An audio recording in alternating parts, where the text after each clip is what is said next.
कुम्हार को बादशाह बनना महंगा पड़ गया। एक दफ़ा एक मुल्क का बादशाह बीमार हो गया। जब बादशाह ने देखा कि इसके बचने की कोई उम्मीद नहीं है, तो इसने अपनी रियाया में ऐलान करवा दिया कि वो अपनी बादशाहत इसके हवाले कर देगा, जो इसके मरने के बाद एक रात इसकी कब्र में गुजारेगा।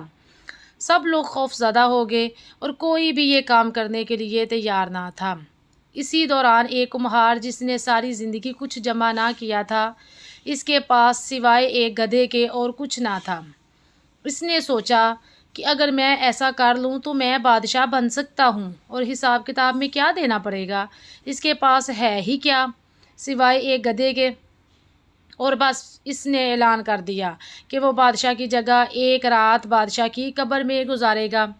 बादशाह के मरने के बाद लोगों ने बादशाह की कब्र तैयार की और वादे के मुताबिक कुम्हार खुशी खुशी बादशाह की कब्र में लेट गया और लोगों ने कब्र को बंद कर दिया। कुछ वक्त गुजरने के बाद कब्र में फरिश्ते आ गए। इसको बोला कि उठो और अपना हिसाब दो। ये बोला कि हिसाब किस चीज़ का, मेरे पास सारी ज़िंदगी कुछ नहीं सिवाय एक गधे के। फरिश्ते इसका जवाब सुनकर जाने लगे और फिर रुके और कहने लगे कि ज़रा इसका नामा एमाल तो खोलो और देखो कि इसमें क्या है। बस फिर क्या था।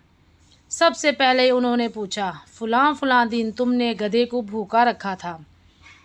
इसने बोला, हाँ। फिर हुक्म हुआ कि इसको 100 कोड़े मारे जाएं। इसकी खूब पिटाई शुरू हो गई। इसके बाद फरिश्ते ने दोबारा पूछा कि फ़लाँ फ़लाँ दिन तुमने गधे पर ज़्यादा वज़न लादा था और इसको मारा था। और वो फिर बोला, हाँ। फरिश्ते की तरफ से फौरी तौर पर हुक्म हुआ कि इसको 100 कोड़े मारे जाएं। और फिर इसकी पिटाई शुरू हो गई, हत्ता कि सुबह तक इसको मार पड़ती रही। लोग इकट्ठे हो गए इसकी कब्र कुशाई करने के लिए, ताकि अपने नए बादशाह का इस्तकबाल कर सकें। जैसे ही लोगों ने कब्र खोली, कुम्हार ने बाहर निकलकर दौड़ लगा दी। लोगों ने कहा, बादशाह सलामत किधर जा रहे हैं? इस कुम्हार ने कहा, ओ भाइयों, एक गधे का हिसाब मैं सारी रात नहीं दे सका, तो सारी रियाया और मुमलकत का हिसाब कौन देता फिरेगा?